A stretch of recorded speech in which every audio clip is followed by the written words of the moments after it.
بەنای خۆی بەرزوو بەیاوتە سڵاوتان لەبێت بینەرانی عزیز و خۆشەویستی پرۆگرامی پەیامی ڕۆژ با خۆشحاڵیەوە ئەمڕۆ لەگەڵ هاوکارم دانیار لە پرۆگرامێکی نوێهاتوونەتەوە خزمەتتان کە کۆمەڵێک تەوەر و بڕگە و بابەتی نوێ و جیاوازمان بۆ ئامادەکردوون بە هیوای ئەوەی کە تەواوی بڕگە و بابەتەکانی ئەمڕۆمان جێگای سوود و ڕەزامەندیەوەی عزیز و خۆشەویست بێت. سڵاوتان لەبێت دازان و خۆشەویستان خۆشحاڵین لە بەرنامەیەکی نوێدا هاتینەوە خزمەتتان دەخوازیین تا کۆتایی بینەرمان من بە دڵ و دەروونێکی ئارامەوە. لازان و خۆشەویستان ئەمڕۆژ کۆمەڵێک بڕگە و بابەت و زانیاریمان بۆ ئامادە کردوون لەو تەوەرانەی کە پێشکەش بە ئێوەی ئازیزی دەکەین لە تەوەری یەکەمی بەرنامەکەماندا باز لەوە دەکەین کە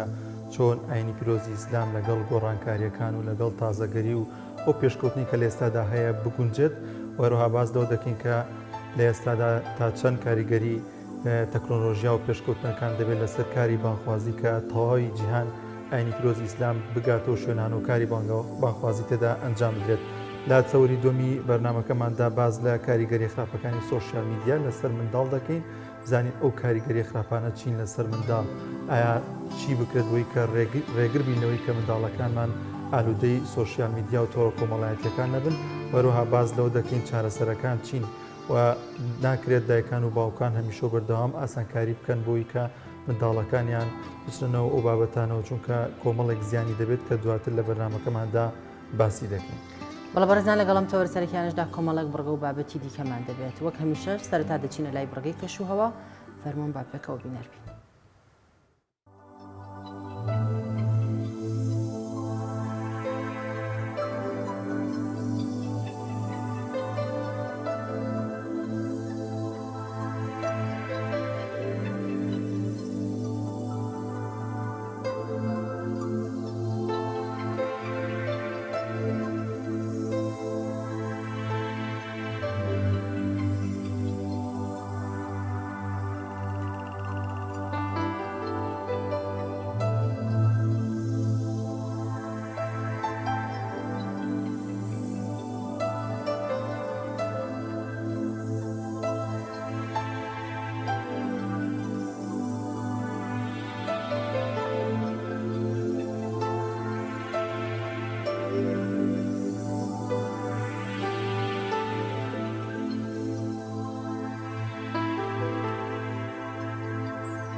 وڵازان و خۆشەویستان لە تەوەری یەکەمی بەرنامەکەماندا باز لەوە دەکەین کە چۆن ئاینی پیرۆزی ئیسلام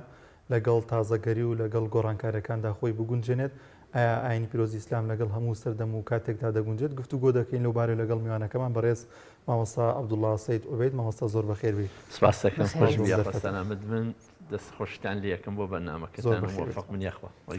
مامۆستا لە ئێستادا جیهان بەرەو گۆڕانکاری دەڕوات تەکنۆلۆژیای نوێ دێتە ئاراوە گۆڕانکارێکی زۆر کراوە کە جیاوازێکی زۆری هەیە لە سەردەمانێکی ڕابردووی پێشووتردا ئایا ئاینی پیرۆزی ئیسلام لەگەڵ هەموو سات و کات و گۆڕانکارێکدا دەگونجێت؟ بسم الله والحمد لله والصلاة والسلام على رسول الله صلى الله تعالى عليه وسلم. دیارە ئەم ئاینە کە ئاینی ئیسلامە و پەیامی خواییە و دواهەمین پەیامە بۆ مرۆڤایەتی و لە دوای حەزەتی محەممەد هیچ پێغەمبەرێکی ڕاستەقینەی تر نادێت و قورئان ئەو معجزە نەمرەیە کە تا ئێستش لە دەستی ئومەتی ئیسلامدایە ئەو پەیامەی خوایە دیارە خوای گەورە نەخشەیەکی بۆ کێشاوە و نەخشەی ژیانیش هەموو ڕۆژێ بەرەو تازەگەری ئەڕوات هەر سروشتی کەون وایە هەموو ڕۆژێ ڕۆژێکی تازەیە هەموو ساڵێ ساڵێکی نوێیە و ئینسانەکانیش ڕۆژ بە ڕۆژ بەرەو پێشچوون ئەچن. باشترین بەڵگەمان لەسەر نوێگەریەتی لە ئیسلامە و بۆ هەموو سەردەمەکان سەرەتای ئەم ئاینە بە وشەی ئیقڕە دەستی پێکردووە. ئیقڕەیش خوێندنە، خوێندنیش کردنەوەی مێشک و دەرونی مرۆڤەکانە. پەیامی قەڵەمی پێیە ئیسلام. قەڵەمیش نووسینە نووسینی شەر تەواو نابێت کەواتانێ زادی ئینسانەکانیش بەرەو پێشۆچێ هەم وەکو چۆن ئینسانەکان لە ڕوانگەی بیر و باوەڕ و عەقیدەکەیەوە نوێگەری لە دڵیا دروست دەبێت تازەگەری لە دڵیا دروست دەبێت ئیمانەکەی تازە دەبێتەوە و پلەکان دەبڕێت هەروەها بۆ سەردەم و ڕۆژگارەکانیش ئیسلام نوێگەریەکی تایبەتی پێ هەیە بەڵام دیارە لە پەیامی ئیسلامدا لە شەریعەتی ئیسلامدا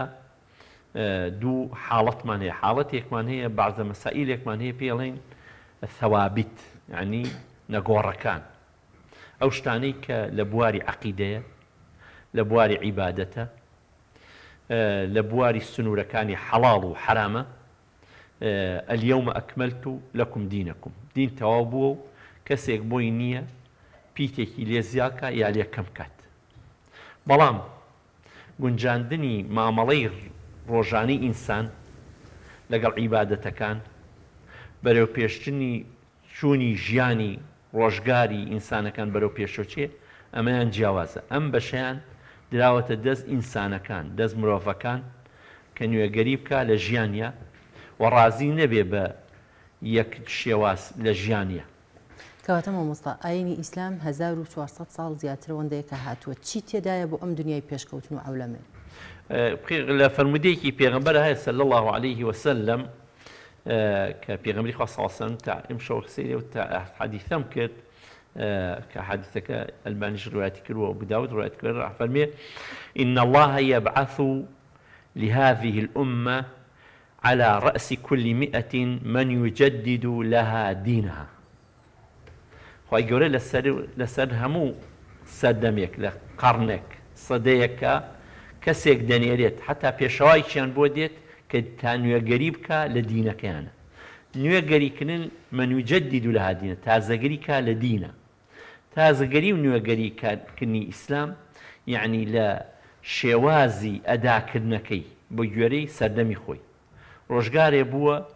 قورئان لە سەردەمی پێغەمبەران نەنووسراوەتەوە صلى الله عليه وسلم بەڵام لە زمانی حەزەتی ئەبوو بەکری سدیق رضی الله عنه و لە زمانی حەزەتی عوسمانە نەگەوە نووساوە چەند نوسخەیەکی لێ گیرایەوە ئەمە نوێگەریەکە یەکێکتر لەو نوێگەریانەی کە لە ئیسلاما کراوە ڕۆژێ بوو تەنها مزگەوتەکەی پێغەمبەر هەموو شتێک بوو شوێنی دادگا بوو شوێنی وەرزشی چالەیەکی سەربازی بوو بەڵام کاتێک کە دەوڵەتی ئیسلام فراوان کرا مزگەوت تایبەت کرا بە شتێکی تر و شتەکانی تریش جیاوەکە دەوامینەکان نووسرا حەد لە زمانی حەزەتی عومەری کوڕی خەتابە نووسینی دەواوین دیوانەکانی جوند و ئەمانە نەبوو بەڵام ئەمانە کە خەڵکی ئەسێنیان کرد هەیانە ئەوانش کردیان یەکێتر لەو شتانەی کە نوێگەری بووە لە ئەسری سەردەمی یەکەمی زێڕینی ئیسلامە کراوە مێژووی ساڵانەی خەڵکی بە مێژووی ڕۆمی بوو کە پێڵێن ساڵی مەسیحی ئەو بوانێک کە بینیان کردەوە باشە ئێمەش تۆ نەبێ مێژوەکمان نەبێ بێت مۆرێکەکەی چۆن نەبێژ ئەوانە ئەسحاب نەیان و جاخۆ پێغەمبەر نەیکردوێت ئێمەش نایکەین حەزەتی عومەر فەرمی ئەبێ ئێمەش مێژوەکمان هەبێت بڕیانیاندا کەی بکەین بین مشاوەڕیان کردیان ئەو ڕۆژی کە هیجرەی پێغەمبەر صلی الله علیه وسلم کرا بە ساڵی یەکەمی مێژووی ئیسلامی یعنی ئەمە نوێگەریە لە کارەکانە لە سەردەمی ئەمەویەکانە عملە و پارە ڕەواجی هەر بێزەڵتینی بوو یا ساسانی بوو بەڵام لە زمانی ببیننا یەکێک لە ئومەڕای ئەمەویەکان بوو وتیان ئێمەش ئەبێ پاری خۆمان مۆرکەین دیناری ئیسلامیان دروست کرد و مۆری ئیسلامیشیان لێدا و ڕەواجیشی پێدا و چووە بازاڕەوە واتە لە هەموو سەردەمێکە زانانی ئیسلام قەت دەسەوسان نەوەستاون بۆ ئەوەی کە چۆن نوێگەری بکرێت بەڵام نوێگەریەکە بە مەعنا تواننەوە نە ئەو نوێگەریە دوو جۆر نوێگەریمان هەیە نوێگەریەکی ئەسیل و بەرنامەدا ڕێژراومان هەیە کە سوودمەند بێ بۆ تەندروستی بەشەر بۆ پێشکەوتنی ئاوەدانی بۆ بەڕێوەچوونی ژیان و تەکنۆلۆژیا ئەمە ئیسلام دەرگای واڵا کردوێتەوە بۆ هیچ عیلمێک مەمنوع نەکراوە قەدەغە نەکراوە هەمووی وەرگرەوە لە خزمەتی بەشەرە جێبەجێیکە چونکە ئەوەی لە ئەرزوو لە ئاسمانەوە سەخەرە لەکم ما فی السەماواتی والئەرض بۆ ئێمە مسەخەر بووە، ئێمە ئەبێ بەکاری بێنی. بەڵام عەقڵەکان بەرەپێشێ. نوێگەریەکی تریش هەیە کە هەندێک خەڵکی سادەی ئیمان هەیە فەقیرە نە لە دین شارەزانە و شارەزاج بێ، ئەوێ نوێگەری بکە کە بە حسابی خۆی لە ئیسلام بێتە دەرەوە. نوێگەری بەو معنایی کە مەشروب خواردن حەڵال بێ لەسەر جادەکان، نوێگەری بەو معنایی کە مناڵەکانمان نوێژ نەکات، مەسەنەن ڕیبا مادام باویەتی با نوێگەریە، خەڵک مادام ڕیباخوا سوخۆریەکە با بکرێ، قۆڕخکاری بکرێ، فڵان شت بکرێ، زۆر شتانە بکرێ، ئەمە شتێکی سەطحیە، ئەمە نوێگەری نییە، ئەمە داڕنینی ئەبێزان نوێگەری جیازە لە داڕنینی ئەخلاق و بنەماکە. نوێگەری واتە تازەگەریەک دەکەی لە ژیانە چی بۆ ئەم کۆمەلگایی بەسوود بێ، چی قازانجی هەبێ پێی. بەڵام زۆر شتیشە بووە لە زمانی زووانە بوو لە ئیسلامی شاتوە قەدەخە کراوە، بۆ نمونە جگەرە خواردن. ئیتیجماعی العولەما لەسەرەوە کە جگەرە قەدەغەیە. مەسەنە تریاک کێشان، چونکە زیانی بۆ هەیە و ضەرەری بە ئینسانەکان هەیە، با خەڵکێکیش بڵێ نوێگەری ژیانە و ئەی بکەم بە ئارەزوکۆم. ئەمە لێرە قەدەغەکە سنوورەکە دیاری کراوە. زۆر باشە مامۆستا، لەوانەیە کۆمەڵێک نەزانە بن باز لەوە بکەن کە بڵێن ئەو بەرنامەی کە ئاینی پیرۆزی ئیسلام هاتۆتە خوارە بۆ پێغەمبەرمان درودی خۆی لەسەر بێت بۆ سەردەمێکی خۆی بوو، ئەو بەرنامە و پرۆگرامە بۆ ئێستا ناگونجێ. ئێستا جیهانی پێشکەوتنە بیناکانمان لە ناو هەورەکاندان ئێستا بۆ شێوازە جیهان پێشکەوتووە. ئەو پرۆگرام و بەرنامەیە ناگونجێ لەگەڵ ئێستادا. پەیامی تۆ چییە لەو بارەوە؟ دیارە ئەوانەی کە وا حسێبەکەن دینیان لە ڕوانگەی چەند کەسانێکی نەخۆنار و ڕاستەکەن. ئێمە ئێستا بەئیتراف حەقی کۆمەڵێکیشمان هەبووە کە دەرگای ئیجتیهاد و وەرگرتنی ئەحکامە شەریعەکان و فتواکانیان داخست و هەر تەقلیدێکی ڕووتیان کرد و وتیان کاکە ئیتر هەر ئەوەیە، مادام چی فەرموو فڵان زانە ئیتر هەبێ ئەوە جێبەجێکرێ، نەحەقیەوان ناکرن ڕاستەکە کە ئەمە نوێگەری نەکرێت بە کەڵک نایێت. یعنی ئێستا لە ڕۆژگارێک کابووە هەندی ئەحکامی شەرعی بۆ ئیتر بڵێیت مادام لەو کاتە ئەوە هەر وا کراوە ئیتر هەر ئەبێ لەسەر ئەو دەقە بڕۆی. مەسەنەن بۆ نمونە زەکاتی فیتر کە سەرفتری پێ وترێ لە زمانی پێغەمبەرە چوار شت دراوە، گەنم و جۆ و نیسک و کەشک و ئەمانە دراوە. ئیتر وڵێ توان مادەم لە زمانەوە خوا ئیتر غەیری ئەوە نابێ لە ئیلادەی خەڵکی ڕۆکە پێویستی بە کارتی ئەنتەرنێت هەیە، پێویستی بە مۆبایل هەیە، پێویستی بە ئۆتۆمبیل هەیە. یعنی ئەمە ڕاستە ئەگەر بەردخەینە سەر عەقڵی زاناکان و هەلەی لا نەدەین ڕاستە ئەمە ئەتوانین بڵێن ئەمە ئینە بە کەڵک نایە. بەڵام کە سەیری زانایانەکەیت کۆمەڵێ بنەمای چاکدار ڕژاوە تەجدی تازەکردنەوەی لە نوێگەریەکە ئەکرێت، بەڵام لە چیا لە سنووری قورئانە. قورئان جگە لە مەسائیل عیبادەتەکان محەڕەماتەکان ئیتر لە بوارەکانی ژیانە سنوورێکی بۆ ئێمە دانەناوە. هو الذي جعل لكم الأرض ذلولا فامشوا في مناكبها وكلوا من رزقه وإليه النشور. يعني برون بقرين فإذا قضيت الصلاة فانتشروا في الأرض. برون بلاوكن كيف كيلي منع كدوين كيلي قدغ كدوين. بلام نيغريبا ومعنايكا بتوانين لا دريايا كانوا يشبكين لا أسمانا يشبكين لا هرشوين يكابي رو لخوافي سيري بأصل كاركيكين تومي وين رو لخوا بيت يتر أو رو لخوا بسري روتو رو لخوا كي بعباية كي بسر شانتا أمانة شتيكي روتينات مهمة إنسان رولا حتى جاري رولا قبلي رولا أينما وليتم فثم وجه الله وهرشوين روكن خواي جورها اللي بيه قاتل خواي جور خواي جهانا كان لم روانقوا إسلام هاني إنساني داوة دروات باله مو دروازكاني زانست وزانایانی شەبێ بۆ هەموو سەردەمێ ئیجتیهادی خۆیان بکەن بەڵام جیاوازە ئیجتیهاد نابێت کەسی نەخوێنەوە بیکات ئەبێ کەسی زانا بۆ هەموو ئەحکام شەریعە تازەکان، بۆ هەموو ڕووداوە حەدەثە تازەکان ئەبێ فتوای تازەی خۆی هەبێ. ئەمە پێوتێ نوێگەری لە فتوایە کە زمانێک بووە یەک مجتەهیدە بۆ ئەبێ ئیسێ مەجمەعێکی فقیە بێ، وەکو ئیسەی شەیە مەجمەعی فقی ئیسلامی لە هەموو وڵاتێک هەیە، مؤتەمەری فقی ئیسلامی لە وڵاتانی ساڵانە ئەبەسرێت، مەسەلەن هەموو زانەکان بەحسی خۆیان تەقدیمەکەن بۆ محادەثەکان و ڕووداوە تازەکان پەیامی خۆیان پێیە بۆ هەموو ڕووداوێک، چ سیاسی بێت، چ اقتصادی بێت، چ هەر شتێکی بێت، واتە ئەو کشتە دەهێنن دەقاڵبی ئیسلامە جوانکاری ئەبێت و وەک بڵێ شتەکانەوەی گە زیانی بێ بۆ بەشەریەت لێلادەن ئەوەشی کە بەنفعەت و قازانجی بێ بۆ هێڵنەوە. ئەم نوێگەریە ئەبێ زانایان بیکەن. کەواتە مامۆستای من چۆن بتوانین ڕکابەری لەگەڵ ئەو زانستیە بکەین لە کاتێکدا لە کە ئاین ئیسلام هات تەکنۆلۆژیا بەم شێوازە نەبوو، ئاچی زانستی ئەوە بەم شێوازە پێشکەوتوو نەبوو. ئێمە چۆن بتوانین یاخود چۆن بتوان ڕکابەری لەگەڵ ئەو زانستەیە بکرێت؟ دیارە ئێمە وەکو مەقولەیەکەیە فەرمێ الحكمة ضالة المؤمن أن وجدها فهو أحق بها. حكمات كاربجي ونبوي مسلمانة لهر شوينكا بدي كرت أو شايستتره أو شايستتره بورقتني أم ورقتني زانستكان مهم إنسان آية خواهي قورا بإنساني نوت وزانس ورقرا آية إنسان خواهي قورا فيري نكرد وخوان كسيك لدايق بوا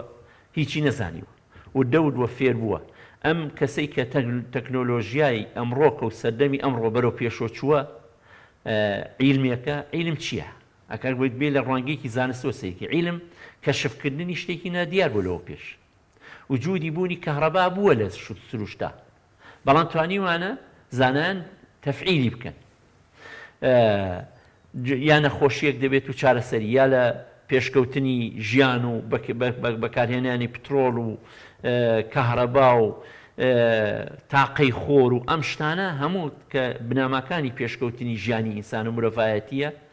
هەمووی ئەم شتانە خۆی وجودەکەی لەکوێ هاتووە؟ ئەو کەسەی کە مختەریعی و داهێنەری زانستەکە و خۆ نەچۆ لە نەبوون پەیایکە، هەر لەم سروشتا کە خۆی گەورە بۆی دروست کردوین توانیوێتی پێکی بێنێت و سوودی لێبێت. لەم ڕوانگەوە ئیسلام دەسەوسان نەوەساوە بڵێ مادامێکم زانایەک کارەبای دروست کرد و زانای ئۆتۆمبیلی دروست کردی ئەو هەموو شتێکە، ئەگەر وجودی هەوا نەبێ، ئەگەر وجودی کارەباکە نەبێ، ئەگەر وجودی ئاسنەکە نەبێ لەسەر لە ناو خاکەکە، ئاياتوانی ئینسان شتێک لە نەبوونە پێیاکە؟ یعنی ئەگەر بسەیریکە هەموو لە سنووری بازنەیەک هەیە کە مەخلوقاتی خواییە و کێش مسلمانە بێ وا سیرکە ئێمە لە پێشترین بۆ وەرگرتنی ئەم کارانە. بەڵام ئەوەیە جیاوازیەکە ئێمە چییە؟ ئێمە کاتێککە مادە وەرئەگرین بۆ خزمەتی بەشەر ئەبێ وەرگیرێ، نەک بەشەر لە خزمەتی مادە بێ. یعنی مادەکە لە خزمەتی بەشەرەکە بێ، ئینسانەکە بێ، مرۆڤەکە بێ، نەک مرۆڤەکە لە خزمەتی ئەوا بێ. ئیسێ بەداخەوە ئومەتی ئیسلام کە ئومەتی ئیقرائینێکی کە لەو کێشانەی کە ئێمە هەمانە بەش بە حاڵی خۆم زۆر جار لە وتارەکانی جمعی شاڵم بەداخەوە ئومەتی ئیقڕە بووین، بەڵام ئیسێ ئومەتی ئومین. خۆ خوێنەواری هەرەوە نییە بزانێ ئەم حرفەکان و پیتەکان بناسێ، خوێنەواریە نیە عەقڵ بەکاربێنێ، بزانێت چۆن مامەڵەی دەکات، بزانێت ژیان بەرەو کوێیە ئەبات، بزانێ سەرەتای ژیانی بۆ کوێیە، بۆ کوێوە چی هاتووە. وەکۆڵێ ئەم پرسیارە تا ئیسەی فەیلسوفەکان غەیری ئیسلام نەبێ نەیتوانێت وەڵامیان بداتەوە. من ئەینە ئیلا ئەینە وەلیماذا، لەکوێوە و بۆ کوێ و بۆچی. ئەمە یەکێکە کە فەیلسوفە گەورەکانیش تا ئێستا جوابی ئەم پرسیاران ئاڵۆزە لەلایە. ئەبێ ئینسان هەدەفی ژیانی بزانێ، کە هەدەفی ژیانی زانی چی لە جوانی و چاکیە هەیە بەکاری دێنێت و بە نیعمەتی خوای گەورەیە. و پێغەمبەری خوا صلی الله علیه و سلم فەرمێ إن الله يحب أن يرى أثر نعمي على عبده. پێی خۆش خوای گەورە ئەثەری نیعمەتەکەی لەسەر بەندەکەی ببینی. لەو ڕوانگەوە هەموو شتێکی جوان کە کراوە پێغەمبەری خوا صلی الله علیه و سلم لە زمانی خۆیە ئەو معاملەی کە لە مەکە کراوە لە مەدینە شەوێتر معامەڵەیان کردووە، بەڵام کە پێغەمبەر سەیری کردووە تعدیلی کردووە، یعنی ڕاستی کردوێتەوە بۆی زوڵمی تیا نەکرێ. زۆر شتەوە لە زمانی پێغەمبەری خوا صلی الله علیه و سلم نوێگەریەکان بووە. هەر لە مەسەلەی جەنگە ئەگە سەیری جەنگی ئوحود بکەین جەنگی ئەحزاب یەکەم کەسێک کە نەخشەی بۆ پێغەمبەری خوای کێشا و وەریشی گرت پێغەمبەری خوا سەڵات کاتە پێغەمبەرەکەمان صلی الله عليه وسلم نوێگەری وەرگرتووە لە ژیان دنیا کەواتە ئەتوانین بڵێن ئەوەی لە زانستی سەردەمدا هەیە لە ئیسلامیشدا هەبوو یاخود بە پێچەوانەوە بەشێکی لە ئیسلامە بەشێکی بووە لە ئیسلامە ناڵین هەموو شتێکی بۆ لە ئیسلام بەڵام بنەمای ئەو زانستەی ئەوروپیش ئەگەر بە ئینساف و سەیریکەن لە سەردەمی پاژماوەی فکری زمانی دەوڵەتی عەباسی و ئەمەویەکان بوو کە زانایان جهدی خۆیان کرد لە ڕوانگەی طیبە لە ڕوانگەی گەردونناسیە لە ڕوانگەی بەکارهێنانی تەکنۆلۆژیادا بەڵام نائینکاری ناکرێت ئەو پێشکەوتنی کە لە ئەوروپا و بخار پێشکەوت و کارەبا پێشکەوت ئەوان چوو بۆ ئەوان بەڵام ئەوان لەکوێوە بنەماکەیان خۆیانیش لە غەیبۆریان نەگرت خۆ لە جنۆکۆریان نەگرت لەکوێیان گرت لە زانستی مسڵمانان وەریان گرتووە بەشێکی لە زانستی مسڵمانان وەرگرت لە بەشێکی لە طیبی ئیبن سینا وەرگیراوە کە تا ئێستەش ئەوان احترافەکەن بەوە بەشێکی لە هەندەسە و ڕوانگە عیلمیەکانی ئیبن هەیثەم و غەزالی و زانایانی ڕازی و ئەمانەمان زۆرمان هەیە کە ئێمە بێ ئومەتی ئیسلام نایناسێ بەڵام ئومەتی غەربی ژەیناسێ ئێمە کێشەکەمان ئومەتی ئیسلام خۆی زاناکانی خۆی ناناسێ بەڵام ئومەتی غەربی کار بە بنەمای خۆی ناسێ لەسەرەوە ئەتوانی بڵێ عەقڵی بەشە ئەم تەکنۆلۆژی کە پێشکەوتووە لەو ڕۆژەوە پێشکەوت کە ئیسلام بوو حکمی کرەگینا یەکەم کەسێک کاتی خۆی بە گشتی تەکنۆلۆژیا چوو کێ بوو کەنیسە بوو کەنیسای کە خراپ بەکار ئەهات ئەلبەتە ناڵی خۆ مەسیح بووە عەلا نەبینا عەلەیهی سەلات وەسەلام و ناڵین ئینجیل بووە ناڵین تەورات بووە ئەو دەقانە نەبوون ئەو کەسانە بوون کە بەکارهێنا بۆ مەرامێکی خۆی یەکەم شتێکە بە گژیاچوون بۆی خەڵک فێری تەکنۆلۆژیان نەبێت چونکە پێویستیان بە کەسێکی قەشە نابێ فڵانێک نابێ فیسارێ نابێ کە ئاین بە خراپ بەکارهێنێ ئەوروپا خۆی لەوە ڕزگار کرد خۆی لە تاریکی لە سەردەمی تاریکی کە سەردەمی چەوسانەوەی بە ناوی دینەوە بوو بەڵام لە ناوی ئیسلام ئەو کاتێک کە لە ئەوروپا بە ناوی دین و ئەچەوسانە لە زانستەکانی سەمەرقەند و بخارا و بەغدا و دیمشقا زانستەکانی چەند فیق و قورئان و سوننە دەخوێنرا ئەوەندەیش عیلمی هەندەسە و گەردونناسی و طیب و زانستەکانی تریش ئەخوێنرا ئەم کاتە مێژوو شاهیدە کە ئێمە موسڵمان ئیسلام لەگەڵ نوێگەریەکە بووە بەڵام نوێگەریەکەیش لە سنوورێکا بێ کە زیان بە مرۆڤایەتی نەگەین زۆر باش مامۆستا بابەتێکی دیکە هەیە کە زۆر جار دڵڕاوکی لە نێو مسلماناندا دروست کردو بوون نەزانای یاخود کەسانی بانخواست کۆمەڵێک بابەتی نوێگەری کۆمەڵێک بابەت لە بوون لە تەکنۆلۆژیای حرام دەکەن کە ناوێ بەکاری بێن بۆ نوێ نەگرتن بۆ نمونە ڤیدیۆکردن بەڵام پێدوانیە ئەمانە سوودێکی گەوریان بە ئاینی پیرۆزی ئیسلام گەیاندوێ بەوەی کە وتارێکی ئاینی پیرۆزی ئیسلام دەگاتە زۆرێک لە سەدان هەزار مسلمان و دەیبینێت بەڵام لە لایەکی دیکەوە کەسێک دێت بە فتوایە گەمە حرام دەکات و دەڵێت نابێت ڤیدیۆ تەسویر بکرێ یاخود ڕسم بگیرێت ئەم بۆ نمونەیە لە تەکنۆلۆژیای ڕاستە فەرمین ئەمە یەکێکە لەوانەی کە وەتە ڕێگرێک لە پێشکەوتنی مسلمان خۆی مسلمان بەدەستی خۆی بەداخەوە هەندێک کەسمان هەیە ظاهیری نەسەکانە بینی هەموو دەقێک کە وەرئەگیرێت تێگەیشتن لە دەقەکە ضرورە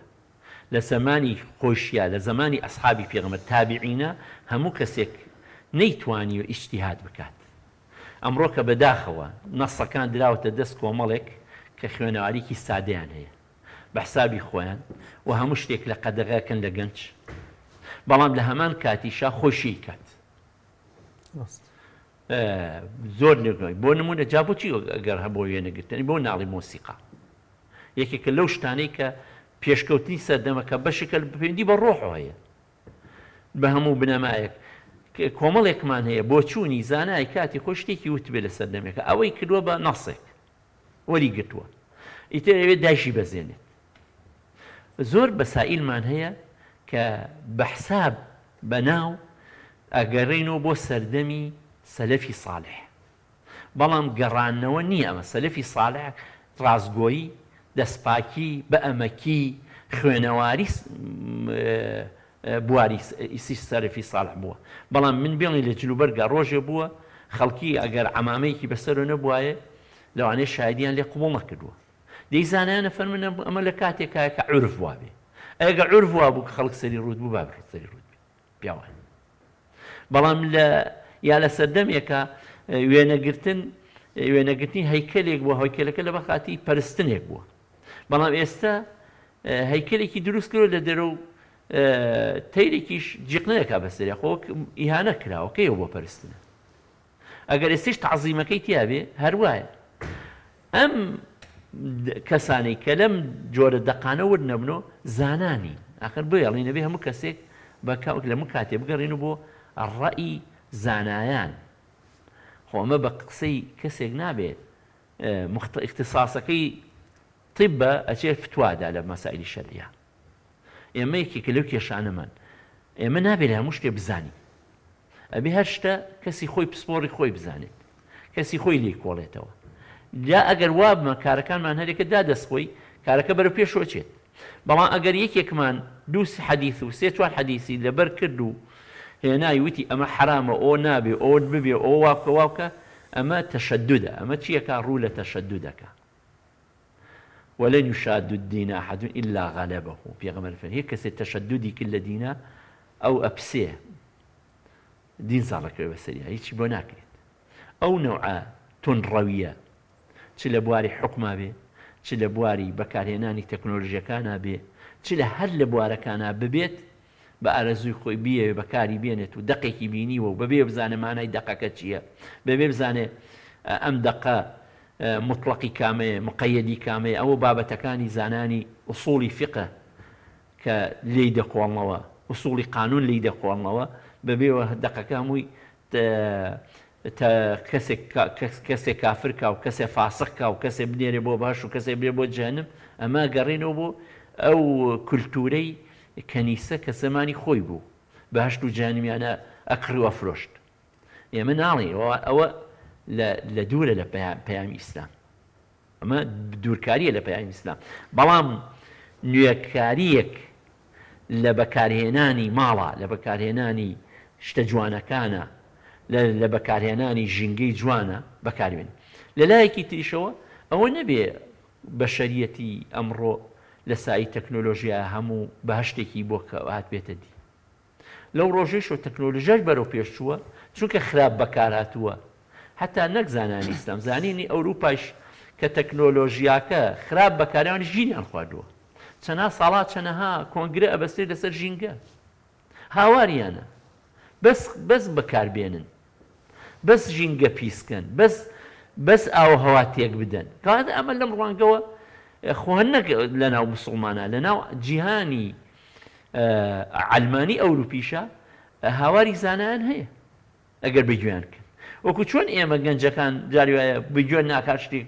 شتێکی خۆی ئەڵێ خۆ ئەوانیش بگوێن ناکرێ و شتەکان ئەڵێن کە دژی ژینگە بێت، دژی تەندروستی ئینسانەکان بێت. ئەم لەم ڕوانگەوە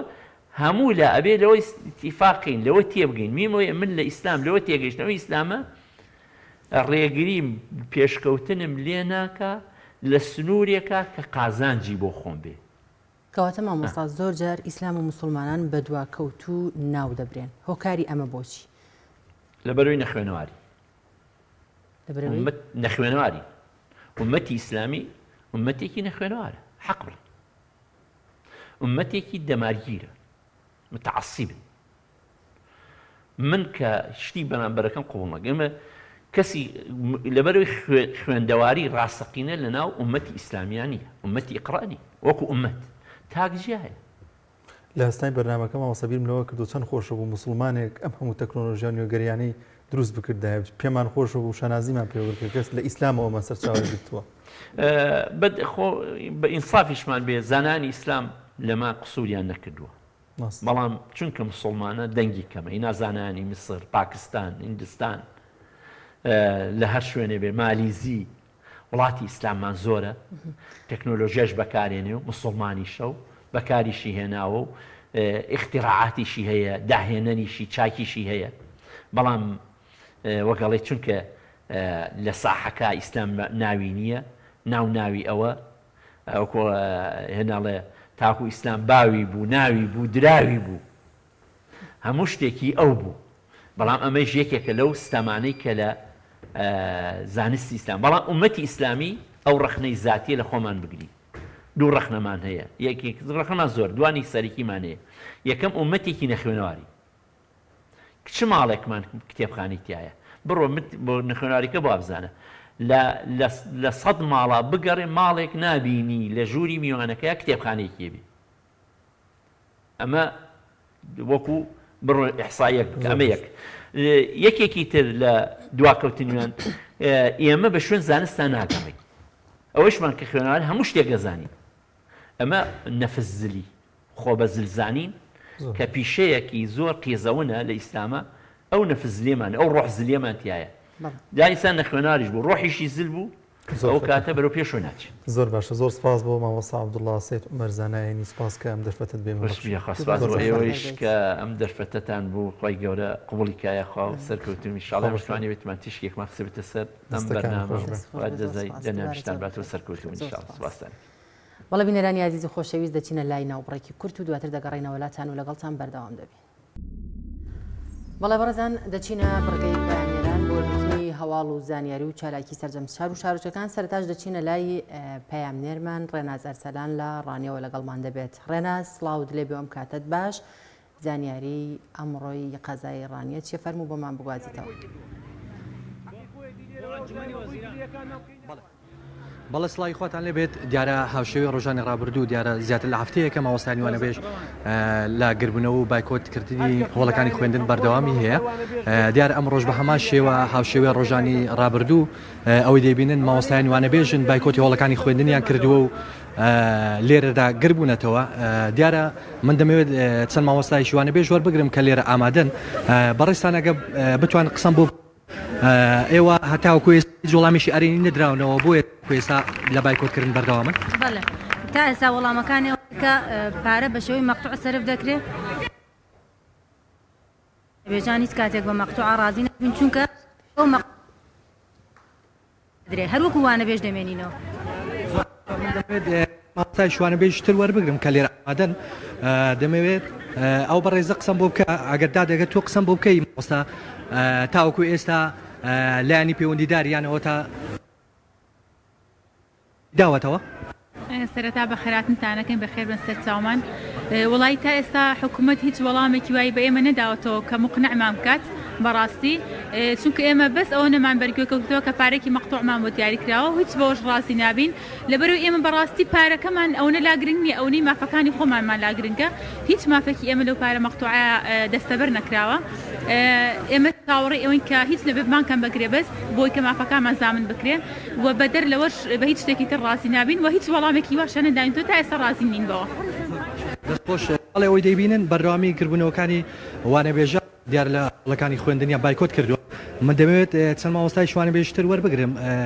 بەڕێزت مامۆستا ئەگەر بتوانانی قسەم بۆ بکەی ئەگەر بێتی هێرە ببوورە تاوەکو ئێستا هیچ وەڵامێکی ئاوەتەوە ئەو بڕەپارەی کە دیاری تاوەکو مەقتوع ئێوە پێی ڕازینین بن ئەو بڕیارێکە درراوە ئەو وەڵامەکە درامانەوە تەنها دیاریکردنی پارەی مەقتوعە 350,000 بۆ شادەی بەکاری ڕێز بەڵام ئێمە داوای مافی مامۆساییمان دەکەن ئێستا لە هەموو مافەکانمان بێبەشین تەنها ئەوان هاتوون لەلایەنی دارایەکەوە چارەسەری کێشەکان بێکردن بەڵام ئێمە بە هەموو شێوەیەک ئەو بڕیارە ڕەت دەکەین و ئێمە دەمانێت هەمان مافی مامۆسای میلاکمان هەبێت لە ڕۆی دەوامەوە لە ڕووی مافەکانمەوە لە ڕووی ئیزازەوە لە ڕووی نەقلیاتەوە لە ڕووی ئەوەی کە سبەینی مامۆسایشی وانەبێژ مامۆسایشی میلاک هاتە جێگای من لە شوێنی خۆم ئەمین بملا نەدرێ مەسا ئێمە کە پارەکەمان بۆ دیاریکراوە هەر مامۆسایشی میلاک بێ ئەو ڕۆ دەبێ من بڕۆمە ماڵەوە بەبێ هیچ مافێکە هەم بێت خۆش بێت بەڵێ ئەو دیمەنانی دەبینن ئێستا بەشێک مامۆستانی وانەبێژ دیارە زۆر باشە زۆر سپاس بۆ پەیامنێرمان ڕێناز لە ڕانیەوە لەگەڵمان ناوی دەچینە سەی سادق و پەیامنێرمان سوێب وەردەگرین سوێب سڵای خوا لێبێت و لەوێ زانیاری چیە و ئایا لەوێژ مامۆستانی وانەبێژ گرت بوونەتەوە بەڵێ سڵای خۆی گەورە لێ و لە قەزای سەی سادقم مامۆستانی وانەبێژ لە قەزای سەی سادق لە بەردەم بەڕێوەبەرایەتی پروەردەی قەزای سەی سادق ماوەی چەند ڕۆژە گر بوونەوەتەوە ئەوان داواکاری سەرەکی مامۆستانی وانەبێژ دیکە لە دامەزراندن دەمەوێت زانیاری زیاتر لە خۆیان وەربگرم مامۆستا تاکەی ئەم گربوونەوە بەردەوام دەکەن. داواکارێکی سادە و ساکارمان 8 ساڵی وانە بێژین 8 ساڵ لە 2021 من لە خاوەنی ژن و مناژنم خێزانم هەیە هەنێکمە گرتووە 530,000 لە 2021 نازانێت ئەم حکومەتە چاوەڕێی چیەکە بە شەرتێکیشی سیوانە لە ناو مەکتەبەکەی خۆم ئاڵێمەوە هیچ مامۆستایەک کە دامەزرا بێت سیوان ناڵێتەوە من سیوان ناومەکتەبەکەی خۆم ئاڵێمەوە هەموو 2021 من 530,000 مەگرتووە هەموو 2020 پارەی 2 بەرمیل نەوتی ئایەسەیەکە ئەگەر بیکرد هەر خوبی کرد بینێ دەوامی فەرمیە بەردەوام دەبنیان دەشتە ناو هۆڵەکان. والله ئێمە حەجامە نەگریی بەردەوام چێ هۆڵی ناتی پرسە بە دەربێکی ڕووخاوە بەمان پێێتی و بە حەج نازانم چارەنووسیم چێ نازانم چی وەرگم نازانم چی بکەم چۆ چی بکەم لێ چۆ چی بکەم لێ بچم بە تەلەبەکانم بڵێم ئێوەش بێدەنگ بە قسەمەکەن ناتوان. بەڵێ سواز بۆ تۆ مامۆستا عومەر پەرلەمانتاری کۆمەڵ دەمەوێت بپرسانم چیتان کردووە تاکو ئێستا بۆ مامۆستانی وانەبێژ. والله بنای بەخشندەی میدەبان منە بۆ پاپشت کرد مامۆستایانی وانەبێژ هاتم بڵای مامۆستانی وانەبێژ لە 30 سادە ڕۆژی تریشدا بە پێشەوی 3-4 ڕۆژ لە سلێمانی داوای مامۆستانی وانەبێژ داوایکی ڕەوایە داوای خۆیانە داوای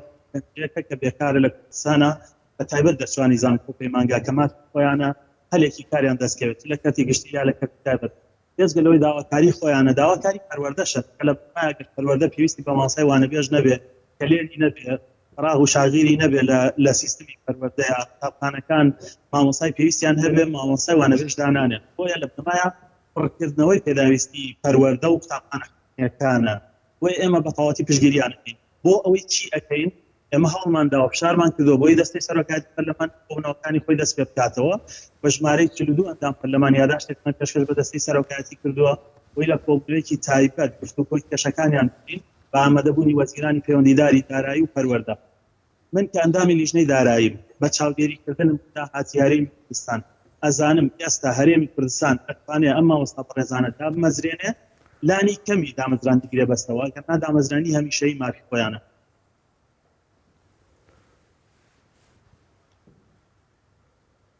هەمیشەی مامۆستا پەروەردە مامۆستا لە ڕاهێنانی پێ بکات. بەڵێ زۆر سپاس بۆ پەیامدەرمان سوهەیب محەممەد سپاس بۆ زانیاریەکان. بەڵێ بەڕێزان ڕاستەوخۆ دەچینە کۆنگرێکی ڕۆژنامەوانی مامۆستایانی وانەبێژ فەرموون با پێکۆبینەری و کۆنگرێبی.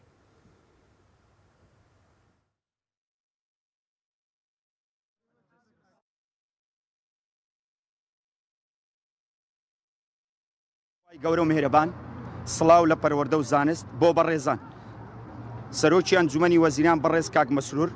سەرۆکایەتی پەرلەمان بەڕێز ڕێواز فایق بۆ سەرجەم ئەندام پەرلەمانەکان و لیژنەی پەروەردە لە پەرلەمانی کوردستان بۆ سەرجەم بەرپرسانی وەزارەتی پەروەردە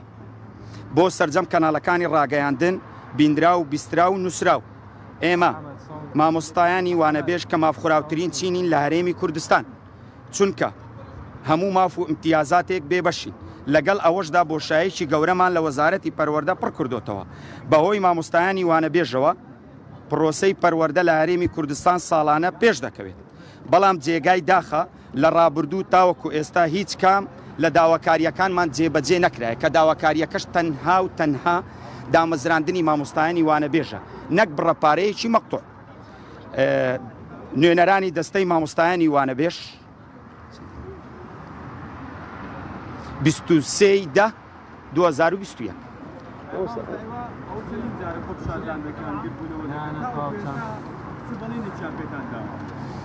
تاوەکو ئێستا لایەنی پەیوەندیدار نهاتیتنە بەدەم داواکاریمان هیوادارین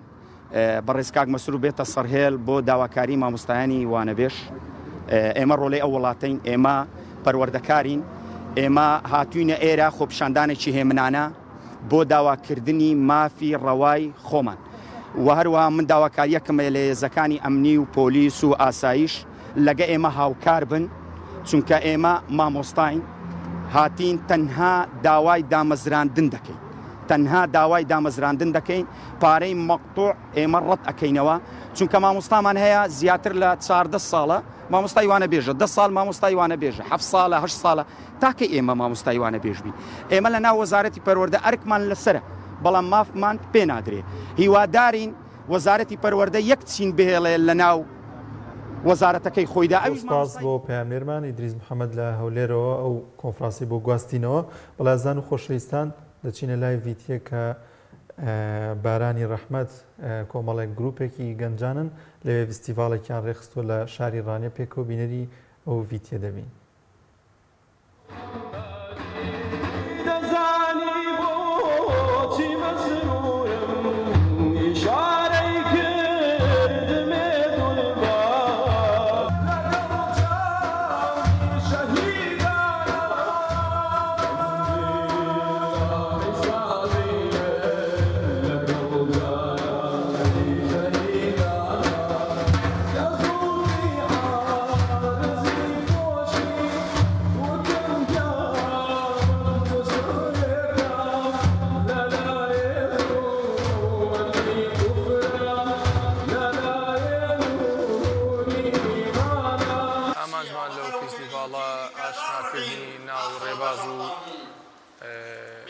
شوێنی پێغەمبەری خۆی عەلەیهی سەڵات وەسەلام بە شەبابی کورد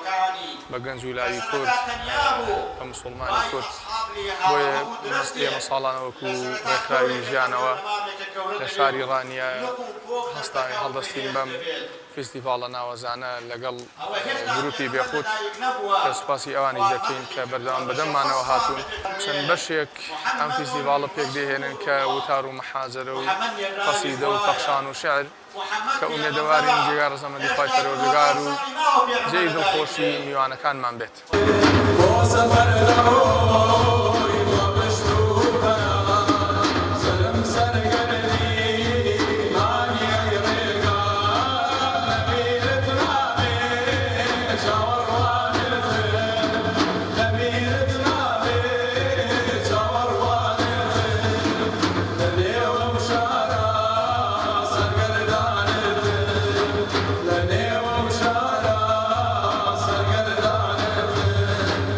دیارەکە یادی لەدایکبوونی پێغەمبەر صلی الله علیه وسلم کە ئێستا لەو مانگەداین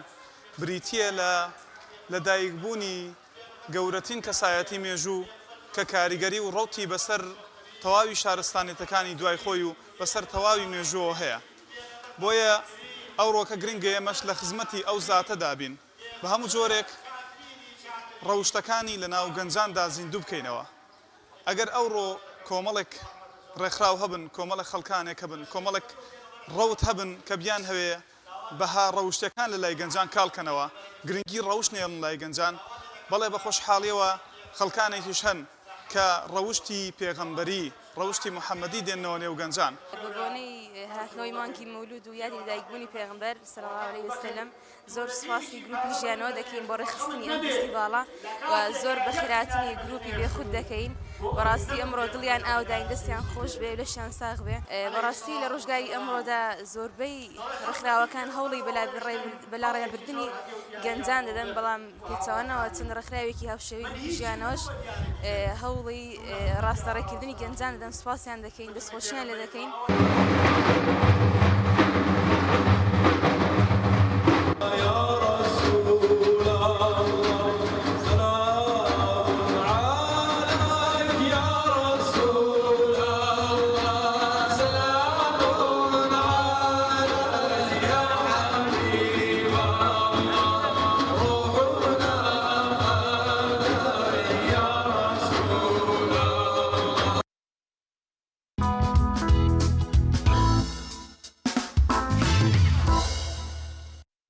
بەڵازان و خۆشەویستان لە چەوەری دۆمی بەرنامەکەماندا باز لە کاریگەری خراپەکانی سۆشیال میدیا دەکەین لەسەر منداڵان. بزانین ئەو کاریگەری خراپانە چین کە کاریگەری دەبێت لەسەر گەشە و تێگەشتن و ئاستی زانست و ڕەوشتی منداڵ. بۆ گفتوگۆی زیاتر لەگەڵ میوانەکەمان گفتوگۆ دەکەی مامۆستا تریفە جەلال ڕایەنەری گەشە پێدانی مرۆیی. مامۆستا زۆر بەخێر بێت. زۆر بەخێر بێت. مامۆستا گەل لەوە دەست پێ بکەین مناڵ چییە؟ جیهانی مناڵ لە چی پێک دێت؟ دەگونجێت ئەم بابەتە نوێ گەریان و تازە گەریانە کە هاتوونەتە ئاراوە منداڵی بخێنە ناو و بچێتە ناوە جیهانەوە؟ بەڵێ بەنای خۆی گەورە طبعاً بابەتی مناڵ لەگەڵ تەکنەلۆجیای مناڵ یەکێکە لە بابەتە گرنگەکە کە ئیسا بۆ بە دیاردەیە کە ڕۆژانە باسی لێواکرێت یعنی بابەتی ڕۆژە هەر شتێکیش کە بابەتی ڕۆژ بوو ئەبینی لە هەموو مەجلیسێکە لە هەموو شوێنێکە حتا دوو کەسە بینی باس لە ئەو کێشانە ئەکەن کە ڕوبڕی مناڵەکانیانە بێتەوە کاتێک کە تەکنەلۆژیا زۆر بەکارێنی ئەچی بۆ هەر مەجلیسێک بۆ میوانیەک یەکسەر باسی ئەو بابەتانەیە کە شتێک بابەتی ڕۆژ بوو پێویستەکە زۆرترین ڕێنمایی بدرێت لەسەری زۆرترین هۆشیارکردنەوەی دایکان و باوکان هەبێت لەسەری طبعاً مناڵ دنیایەکی زۆر پاکە بوونەوەرێکی زۆر پاکە دایک و باوک چۆنیان بێت ئەو مناڵە بۆ شێوەوالەکەن یعنی سا بۆ نمونە تۆ چۆن بتێ پرۆگرامی مناڵەکەت بکەی ئەتوانی زۆر بە ئاسانی پرۆگرامی مناڵەکەت بکەی لەسەر ئەو شتانی کە خۆت ئەتەوێ و لەسەر ئەو شتانەشی کە خۆت ناتەوێ بەڵام ئێستا تەنها لە دایک و باوکانە ماوە دەوروبەریش کاریگەری هەیە لەسەر پرۆگرامی مناڵەکەت یعنی سە زۆر جار کاتێکەوە باسی تەکنەلۆژیاکەین و باسی زەرەر و زیانەکانی تەکنەلۆژیاکەین هەموو دایک و باوکێکەمە ئەزانێت یعنی سە خۆشمان کە دایک و باوکین سوورەزانین کە زەرەر و زیانی تەکنەلۆژیات چیە بۆ مناڵەکان بەڵام کاتێک کە بینی مناڵەکانمان ئایپادێکی بەدەستەوەیە هۆکارەکەی چییە هۆکارەکەی ئەوەیە کاتێک من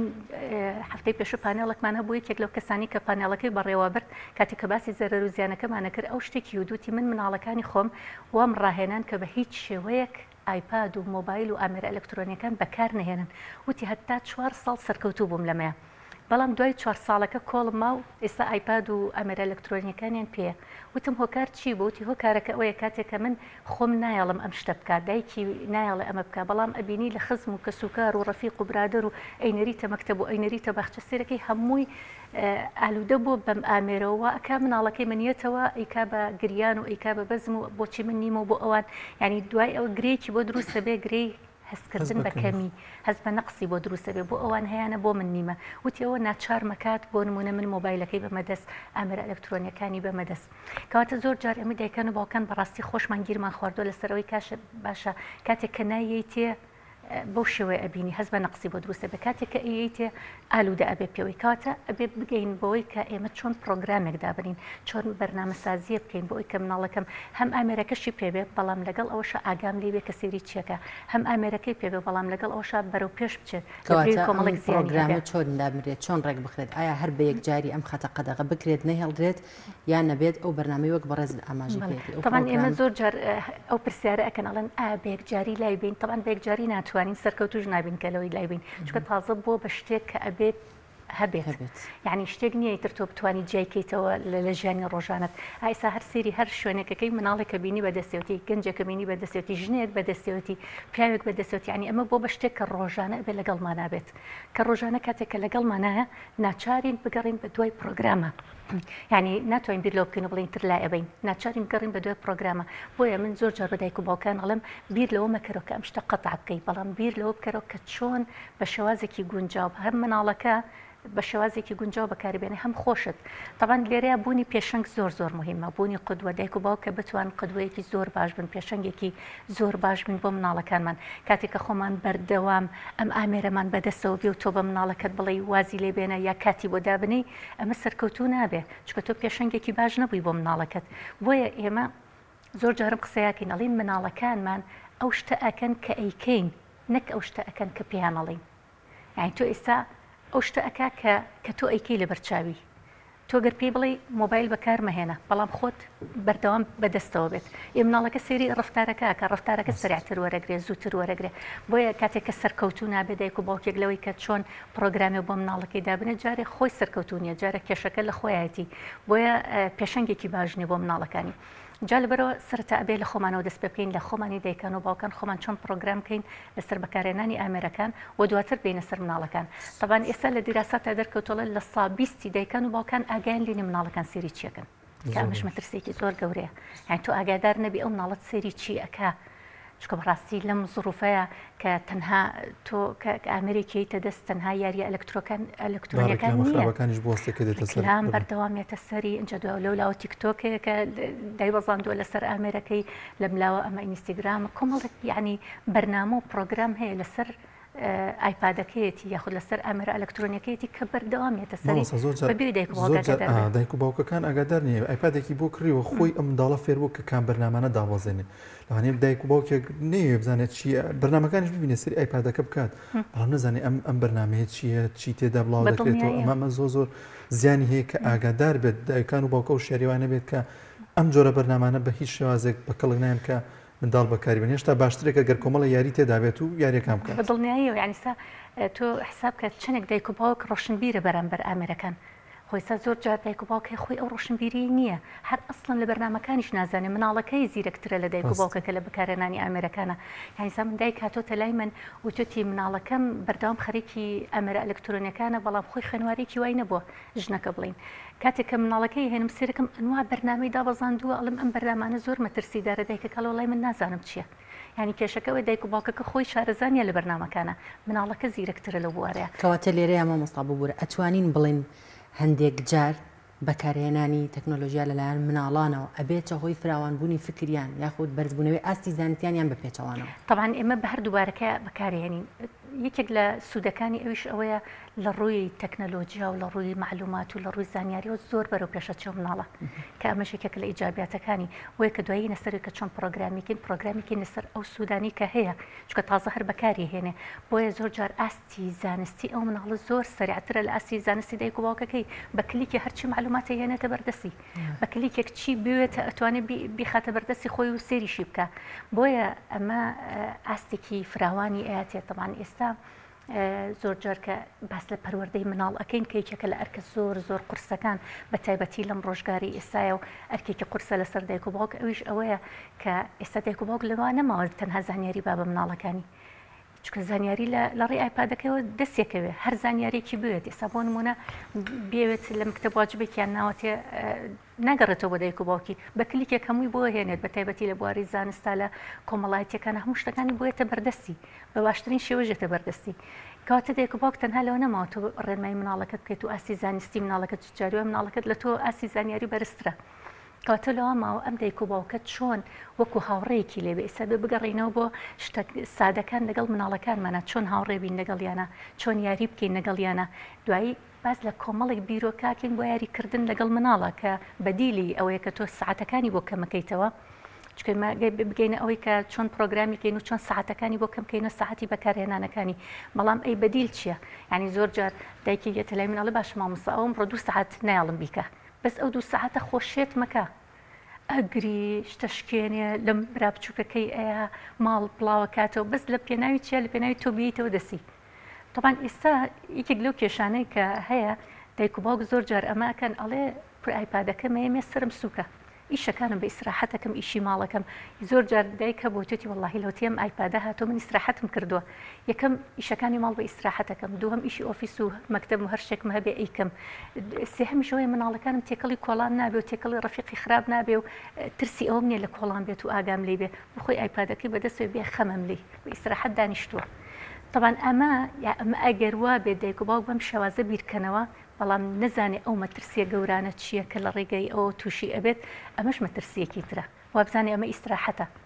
یعنی ئەمە کارەساتە بەڕاستی تۆ وابزانی ئیتر تۆ خۆت ئیشی ماڵەکەیت و ئەو بێخەمی لێی ناچێتە کۆڵان لەم لەوە حتا لە منە چم بۆ میوانی لە لای بۆ نمونە براکەی دایانم ئایپادێکی ئێمە دەست بێ خەمم هەتایەمەوە هەن زۆر جار دایک و باوک بیرە ئیسراحەتەکە شکاتەوە ئەڵێ لە ڕێ ئەو ئایپادەوە من ئیسراحەتم کردووە من زیاتر ئیشەکانی خۆم ڕاپەڕێنم زۆر باشە ڕۆژێکی ماوەسایەکی دیکە توێژەرێکی دەرونی بوو باماگر باسی کرد ینی پێشنیارێکی زۆر جوانی کردەوەی کە منداڵەکەت کە ئایپادێکی بەدەستەوە ئێستا ئەوە تەکنۆلۆژیا بەرەو پێش چووە هەر ئەتوانی ئەو ئایپادی کە سێریەکە بی بە تەلەڤیزیۆنەکە هەموومان پێکەوە سێری بکەین بۆی کە بە مناڵەکەش بڵێ بۆی لە پەناهنایی لە شوێنێکە بە تەنها سێری یوتیوب نەکات و کۆمەڵی ڕکلامێتە سەر ئەو یاریان یاخود ئەو کارتۆنی کە سێریەکە ئەمە تا چەند گرنگە دایکان و باوکان شارێکی ئەویان نەبێت کە گرنگی بەمە بدە ئێستا لە ماڵی خۆمان وامان کردو بۆ کوڕە بچووکەکەم تەمەنی 11 ساڵە ئێمە بەم شێوازە تەلەڤیزیۆنەکە شاشەکە لە هۆڵەکایە و یەکسەر ڕەتی کردبوو بەردەوام بەوە یاریەکەت کاتێکە لە ماڵ بێت و ئەو ساعتانی بۆمان دیاری کردو زۆر بێخەمی لێ چکە زانی سێری چیەکە ئاگات لێتی طبعاً ئەو تەمەها لە سابیستی دایکان و باوکان ئاگیان لە مناڵەکانیان نییە ئەو شەوەیە بە تاقی تەنها و لە ژوورێکە و لە سوچێکە خەریکە طبعاً ئەمە زۆر مەترسیدارە تۆ نازانی سەری چێکە بەڵام کاتێک ئەگەر لە شاشەیەک بێت و گەورە بێت و لە هۆڵەکەی داو نابێ بە ئیسراحەتی خۆت بێت و بچیت و سێری بکەی بزانی سەری چێکە ئەمە زۆر باشە بۆیە دایکان و باوکان ئەگەر ئەمە بکەن یەکێکە لەو شتانی کەیتر تۆ ئاگاداری بە مناڵەکەت چیەکە و چی ناکات جارجار خۆشە دەتوانانی لەگەڵی دانیشیت لەگەڵی سیرکەیت ئەو کاتە مناڵەکە هەم بێخەمە بیت لی هەمیش ئەو دڵنیایە ئەی بە مناڵەکە بەڵام مۆستەعاف و باز لەوە دەکرێت بۆ ئەو باژنێ کە مناڵ سێری تەلەڤیزیۆن بێت مۆبایل بێت ئایپاد بێت بیکات کە کاریگەری لەسەر مێشکی بێت چکە لەوانەیە ئێستا زۆر بمان وا بەو شێوازە مناڵەکانمان سێری هەرچی بکەن تیڤەکە بێت و لەگەڵ خۆمان ناسی بکەن بەڵام دوجار ئەوترێت کەمە کاریگەری لەسەر توانە لەسەر زیرەکی ئەو مناڵە ئەبێت ئەمەیان چۆن ڕێک بخرێت چی بکرێت بۆی ئەو منداڵە ئەوەندە سێری تەلەڤیزیۆن نەکات یا سێری ئایپادەکەی نەکات یان سێری مۆبایلەکەی نەکات بەڵێ طبعا ئێمە لێرەوە بێ باس لەوە بکەین کە ئێمە چی بکەین لەگەڵ مناڵەکانمانە طبعا ئەو کەسانی کە زۆر ئالوودە ئەبن طبعا تووشی ئالوودەبوون و ئالوودەبوونی یەکە لەو مەترسیە گەورانی کە ڕوبەڕووی مناڵە بێتەوە کە زۆر بەکاری بێنێ ئالوودەبوون ئەوەیە کە ئێستا ئێمە زۆر جار کە خولی هاوینی مناڵانمان هەیە ئەو مناڵە دایکەکەی بە زۆری هێنێ بۆ خولەکە بۆ ئەڵێ بۆ ئەوی دوورکەوێتەوە لە ئامێرە ئەلکترۆنیەکان بەڵام دواتر یەک شت باسەکە دایکەکە ئەڵێ کە دوایی لە دەورەکە 3 سعات لەوێ مەشغوڵە کە ڕۆئەتەوە بۆ ماڵەوە یەکسەر یەکەمین شت پەلاماری ئایپادەکەیە هاوکو شتێک زۆر زۆر لی دوورکەوت بیتەوە و بە تامەزرۆی یەکسەر پەلاماری ئەو سیریەکات طبعا ئەمە ئالوودەبوونە لە ئالوودەبوونە طبعا مێشک تەسیرەکاتە سەر مێشکی مناڵ ئێستا زۆر جار لە زانکۆیەک لە واشنگتن باز لەوە کات ئەڵێ ئێستا بۆی کە مناڵ تەداوی بکرێ یا مناڵ بۆ نمونە ها جاری وا شوێنێکی بریناری بۆ تەداویەکی قورسی بۆ ئەەکەیت ئەڵێ ئایپادێکێنێ لە باتەوەی دەرزی بەنجی بۆ بکەن خواردن ناخۆ ئایپادەکەی ئاەتێڵە بەشکم بە بۆنەی ئەوە خواردن بخوات یعنی بە تایبەتی مناڵ تا هەتا 2 ساڵ زۆر زۆر مەترسیدارە چکە ئێستا هەیە لە 8 مان و لە 9 مان و لە 10 ماناڵێ بە ئایپادەکەی یا مۆبایلەکەی منی بەدەستەوە بێ و خواردنەکەکەم بەدەمیەوە بۆ ئێوە مەترسێکی زۆر زۆر گەورەیە چارەسەر چیە نایخوادانی خواردنەکە ناخۆ طبعا چارەسەر ئەوەیە تۆ بێ بە شێوازی تر بەکاربێنی ینی دائیمەن هەم مناڵم دایک و باوک کێشیان بەدیلەکە هەیە بەدیل چییە چارەسەرەکە چیە بەدیلەکە ئەوەیە ئێمە بیرۆکەمان زۆر زۆرە بۆ یاریکردن بە شێوازی یاریکردن لەگەڵ ئەو مناڵەیەبی چونکە وەکو شەیداخان باسی کرێکێک لە کێشەکان بۆ نمونەگەر تەسیر کاتە سەرمێشکی دوایی بەرەو تەوەحودێ بە بەرەو ئۆتیزمێ بە چکەمە خەتەرە مەترسیدارە تۆ مناڵێک تووشی ئۆتیزمەکەی کە خۆی ئۆتیزمی نییە بەهۆی چیەوە بەهۆی ئامریکی ئەلکترۆنیۆ وڵا قەینا بانانەکەی بخوا قەینا با ئیستراحەت بێ بادێ خەم بم لێ بە بەڵام تۆ نازانی دوای تووشی گەورەترین کێشەیەکی بۆیە مناڵ بەچی ئێمە توانین ڕایبێنین هەندێک شتێک گەشەی مناڵی پێوترێ گەشەی سۆزداری گەشەی کۆمەڵایەتی گەشەی هیزری گەشەی فکری مناڵ ئەمانە بە شێوازی یاریکردنی خۆمان لەگەڵ مناڵەکانمانە بیرۆکە زۆر زۆرە تقریبان ئێستا ئێمە لە ئەکادیمەکی خۆمان چەندین بیرۆکەمان دانا بۆ یاریکردنی مناڵ حتا مامۆستایەکمان هەیە کە پسپۆرە لە بواری دیزایانی یاریەکانی مناڵە چەند دیزاین هەبێت یان تۆ بتوانانی هەلو شتانی ناوماڵی خۆت ینی شتەکە شتێکی گران نییە بچی لە دەرەوە بیکڕیت و بڵێ مەسرفێکی زۆرە بۆ من هەر لەو شتانی ناوماڵی خۆت ئەنواع بیرۆکە هەیە بۆ ئەوی تۆ یاری دیزانکەی بۆ مناڵەکەت بەڵام پێکەوە بیکەن ینی سا من لەم ماوەیە دوسێ فکرم لێ وەرگرت و هاتوومەتەوە لە ماڵەوە مناڵەکان دانێم و لەگەڵ یانە ئەیکەم یاریەکان خۆمان دروستمان کردووە کە خۆمان دروستمان کردو خۆشمان ئەو یاریەکەین هەستەکە مناڵەکەم دوور کەوتۆتۆ لە ئایپادەکە بە بۆنەی ئەو یاریەوە بۆ چکە ئەمە بەدیلێکمان بۆ دانا طبعا ئەو یاریانە بۆ نمونە هەر لە قاپی سەفەری لە پەرداخی سەفەری کە هەتە لە ماڵەوە لە ئەو کارتۆنی ئاو کە بەتاڵە بێ هەر لە کارتۆنی ئاو کە ئەنواع یاریمان لێ دروست کردووە کارتۆنی ئاومانێناو بە وەرەقی ڕەناوڕەن کۆمەڵی یاری تەرکیزی مشمان دروست کردووە هەر لە ناو ماڵەکەی خۆمانە ئێستاوای لێ هاتووە کە خوشکەزا و برازەوانشن خەریکی ئەو یاریانە ئەبن خۆشە یا هەر جاری وا هەیە بیرۆکە زۆر زۆرە هەر وێنەیەک ڕاکێشە لە ئینتەرنێت یان وێنەی بەرگی مجلەیەک لەتی کە و دوایی بێ بە مناڵەکەت بینوسێنێتەوە بەیەکەوە کە یاری پەزڵی پێوترێت تۆ توانین لە ماڵەکەی خۆتا دروستی بکەیت شێوازی چیرۆک خوێندنەوە بۆ مناڵ کە ئەمە یەکێکی ترە لە بەدیلەکان کە بەدیلی یاری ئەلکترۆنیەکانە کە تۆ بۆی کەم بکەیتەوە بەڵام لەبری ئەوە شێوازی چیرۆک خوێندن بە شێوازی نوێ شێوازە تەقلیدیە کۆنەکەنە بە شێوازێکی نۆفێری چیرۆک خوێندنەوەی بکەیت کە وای لێ بکات ئەمی بەلاو خۆشتر بێت چێژی لێ ببینێ تەوان مناڵ بە دوای چێوێ بە دوای شتێک کە چێژی لێ ببینێ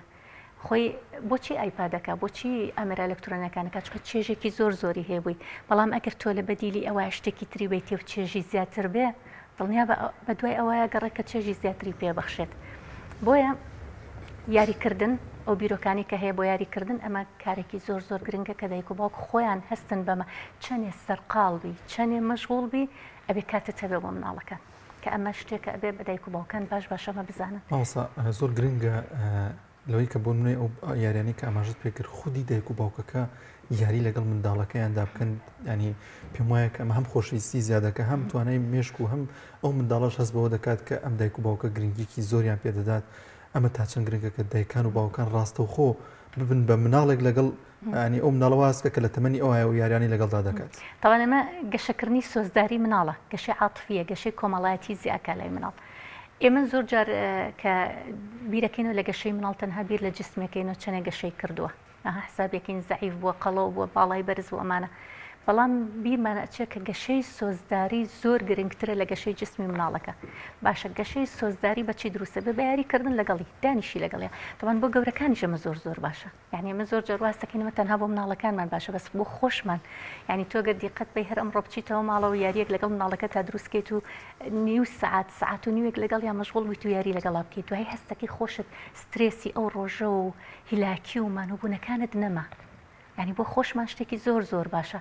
خۆشمان جاری وایە زۆر جارە بەدوای بەرنمەیەکە گەڕیا بەدوای شتێکا گەڕی بەدوای معلوماتێکا گەڕی ئێستامش بۆ بە سەرچاوەیەک لەمان ئەم مۆبایلی دەستمان ینی سە زۆر جا بەدوای سەرچاوی بگەڕین خێرا لە گوگڵ دەریێنین و مەشغوڵە بین پێوی کە ئەمەش هیلاکمانەکە مشکمان هیلاکەکە چاومان هیلاکەکە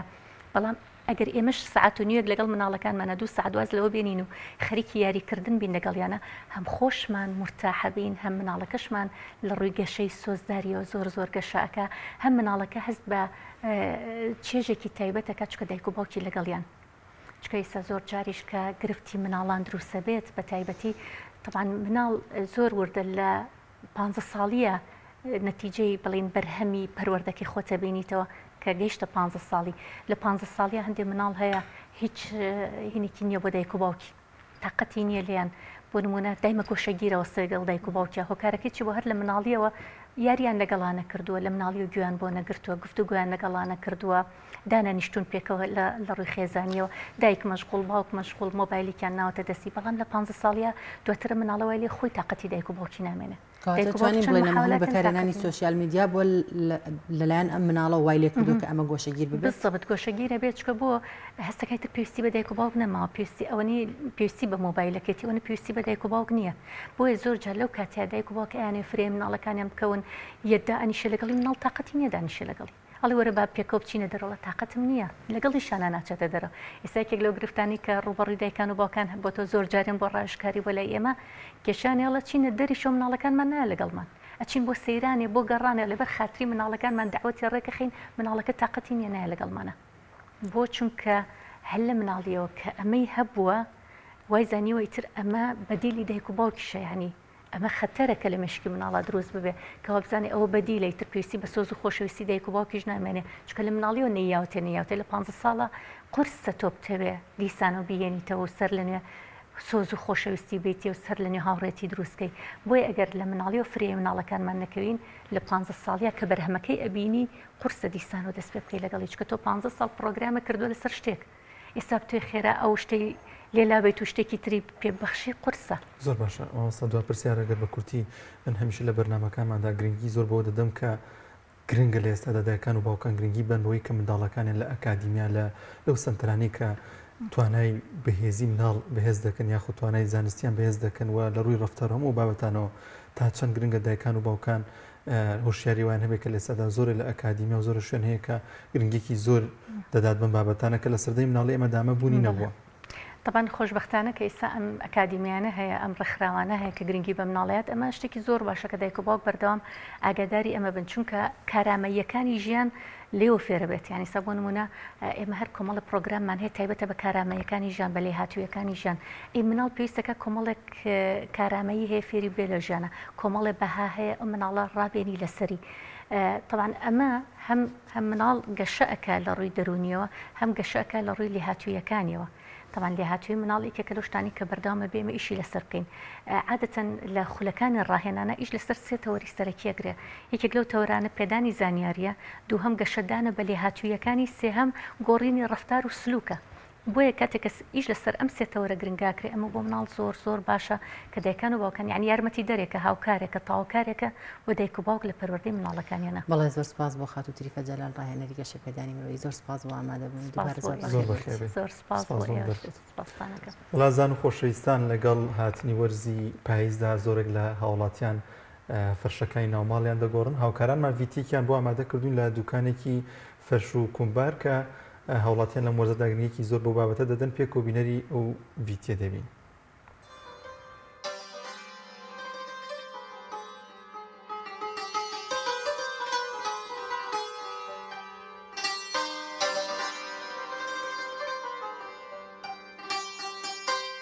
عادەتەن وەرزی فەرش و کومبار لە سەرەتای پاییز دەست پێکە. زیاتریش کومبار ئەو کاتە بازاری باشتری بێت لە کاتی پاییز کە بەرەو زستانە ڕۆی خەڵک لەو کاتانەیە فەرش و کومبار و شتەکانە گۆڕن و بازاری باشی بە تەحدید تر لە دەست پێکات لە مانگی دەوە لە مانگی دەوە تا مانگی 11 دەست پێکاتێتەوە بازاری نامێنێت دەستەکە لە دوایە کە بەرەو هاوینەچی فەرش بازاری کومباری پاندامانە ژەلاسێکمان هەیە چنجاوە لە تەنا فەرش چنجاوی هەیە و جیاوازێک شێ لە بینی کومبار و فەرش بەس فەرشە چنجێ کومبار مامە دروستێکە و هەشمانە کومبارەکان هەرە ئەستورەکانمانێ ئەوانە زۆر شتی چاک و دەرەجەیە کاران زۆربەی تۆخ خەڵکی ڕەنگی تۆخی زۆر بەکار بەڵام ئێستا بۆ بە ڕەنگی کراوکە ئەو چەند نەوعیەتەمان هەیە کە ڕەنگیان تەختیان هەمووی بێجیە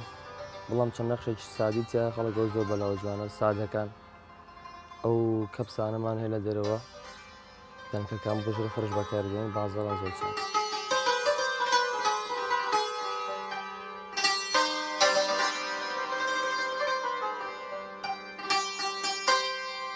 لە فەرشی ئێرانە زیاتر پێوەری شانە بەکاردێت بۆ نمونە 500 شانە هەیە 1000 شانە هەیە 1200 هەیە و 700 شانە هەیە بەڵام لە کومبار و پێوەرە بەکار چکە قورسایی بەکاردێت لە کومبار زیاتر بە پێوەری قورسایەکەی ئەفرۆشرێت لە بازار وەڵای سە بۆ هەوی دۆلارەکە زۆری هەبران بووە لەگەڵ جارانە زۆری فەرق بۆ بەناوبانگشتی چاکە ئەستورێتی لە دروستکردنی لە مەوادەکەشتی زۆر چاکە بێ و بەناوبانگە لە کومباریشە تەنها ئەو قورسانە هەیە کە بەناوبانگە خەڵک حەزیلێتی زۆر جاریکردن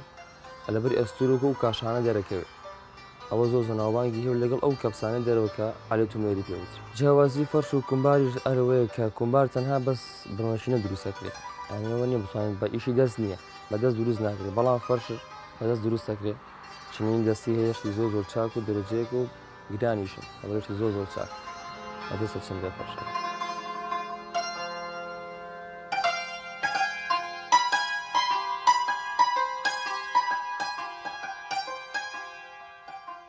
ئەم جۆرنەوە ئەمان هەیە پێرین ئەرکەلیک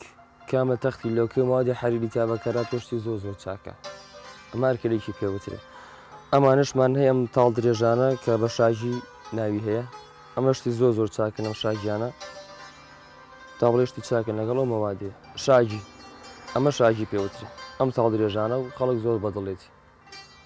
بۆ ناو سەیارە و بۆ ماڵشت زۆر بەکاری دێنن ئەمانە کەشمانە ئەمە مەوادی قورسەکانە کەوتمان بە پێی قورسایی سعدێ گۆڕێ ئەمانەمان هەیە ئەوانش کە هەڵواساوە نەخشی ئێرانیەمان چەند جۆریش کەشمانەیە لە کومبارەکان ئێساوانش ڕوونەکەینە بۆ نمونە ئەمان هەیە 1 کیلۆ 600 پێوترێ ماوەدە سوکەکانن تەختیان کامل لۆکەیە چنە لە ماعێکیشی تایە وەک حەریری پێوترێ ئەمان هەمان تەختیان لۆکێ و ماوەدی کیلۆ 600 پێوترێ ئەمانە کەشمانە سادەکان حەریرە حەریرانەش بە پێی قورسایی لە ماوەدەگی خۆی فەرقەکە هەیە سوکترەوە هەیە قورسترەوە بەڵام تا قورس بێ ئەسووترە بێت تا سوکش بێت نەفی دەرەکەوێت شتی زۆر چاکنەوەشی کێشەیەکیان لە ماڵان زۆر بەکاردێن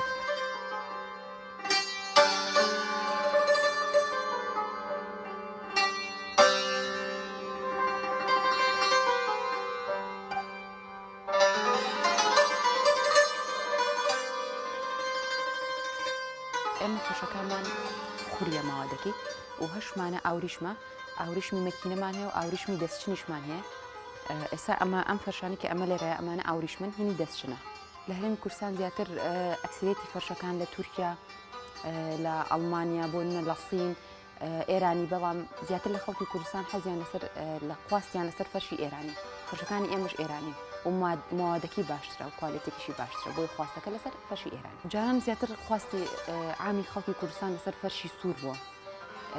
بەڵام ئێستا بەعام گۆڕاوە هەرێکو بەپی خواستی خۆی هەیە حەزی لە ڕەنی کاڵە هەیە حەزی لە مۆدررنە هەیە حەزی لە کلاسیکە ئیتر هەرێکو بەپی خواستی ماڵەکەی کە حەزی لەیە کاڵ و تۆخی ئەبات ینی جاران خەڵک فەرشەکان زیاتر بەکاریانێنا بۆ داخستن بەڵام ئێستا بۆ تۆخفەی بۆ ماڵ بۆ جوانی هەیە لەسەر قەنەفەدایانێ هەیە هەڵی ئەواسێ ئێستا ئەم ئەوریشمانە زیاتر خەڵک کەمتر ئەیبن بۆ دانیش ینی زیاتر بۆ وەکو تۆخفە بەکاری ئێنن بۆ جوانی ینی ئێستا جاران بۆ داخستن بۆ ئێستا فەرش بێجگە لە داخستن بۆ هەڵواسین و بۆ تۆخفە بۆ جوانی ماڵەکەش بەکاری ئێنن ئەمە نمونەیەکە لەو دەستگایانەی کە وەختی خۆی فەرشیان لەسەر چنیوە بۆ ڕسمێکیان ئەلێرەیە داناوە و فەرشەکەشیان لەسەری دروست کردوێتەوە وەکو شتێکی کولتوری جوانە و خەڵک تەنانەت کەیت خواستیشیان لەسەرێتی پرسیاری ئەمەشمان لەیەکەن و ئەمەشیان هەر نمونەیەکی ترە کە وەختی خۆی فەرشیان لەسەر چنیوە زۆربەی مشتەرانی کە بەتەمەنن یەنە ئێرە بۆ هەڵگرتنی فەرش سێرێکی ئەم شتاکەن ئەو کولتورێکی وەکو کولتورێکی کۆنی خۆیان ئەویان بیرەکەوێتەوە و شتێکی جوانە بلایەنەوە یادگارێکی کۆنی خۆیان بیرەکەوێتەوە کە فەرشیان چنیوە بەدەست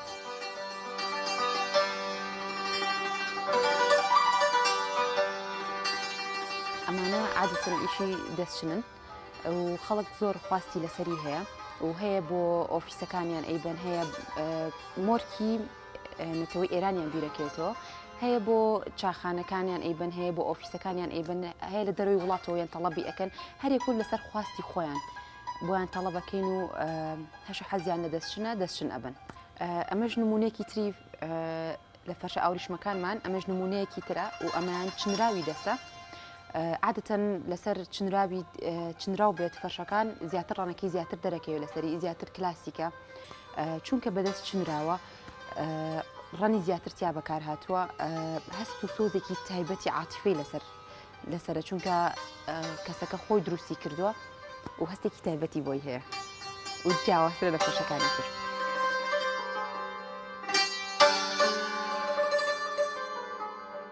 عادەتەن شانەکان باوان لە ناو خەڵکە خەڵک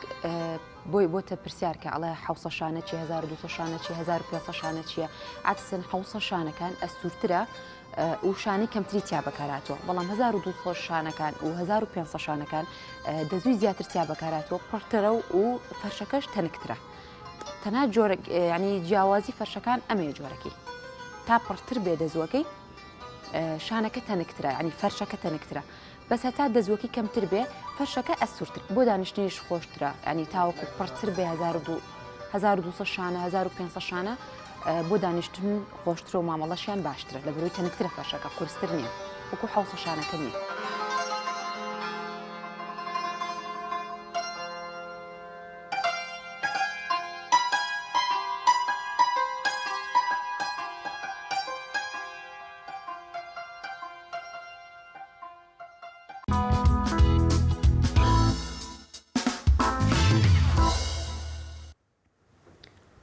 پرۆگرامی ئەمڕۆمان بەم شێوازە بە کۆتاگەیشتا پرۆگرامێکی دیکە بەخوای گەورە و باڵا دەستان ئەسپێرین کاتێکی خۆشواتانە خواتان دەستپێرین خواتان